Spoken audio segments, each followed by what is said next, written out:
So today we are going to look at this question to determine whether the differential equation is exact.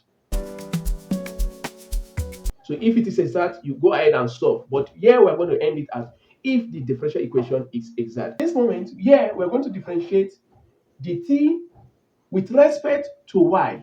We're going to differentiate the y to respect to t. Now let's go into our reason. So we are here at this point we are respecting y here. So when this is what we are expecting. So we are differentiating y. So 3 multiplied by 4, we are going to have it as 12.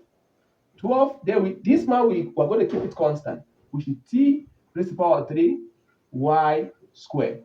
So we are also doing this minus. We are expecting this 1 multiplied by 2, we have 2t. So this man is out. So this is what we got. Is this man here, which is equals to the t over the y, is it exact with this other man, which we are going to differentiate in this one? We are expecting t here. So the t, this is the t, 4 times 3, which is something as 12. Then we reduce 1, then we have t raised to the power of 3.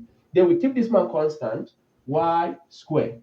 Then also, we are to differentiate t again. We have negative 2 times 1, we have 2, we reduce 1 t, dy over the t. Now, look at this. Is this an exact? Is it exact? Oh, yes, it is exact. We have 12 t raised to the power of 3 y squared minus 2t is also equal to 12 t raised to the power of 3 y squared minus 2t. So this is an exact differential equation. And the question always comes, if it is exact, then solve the differential equation.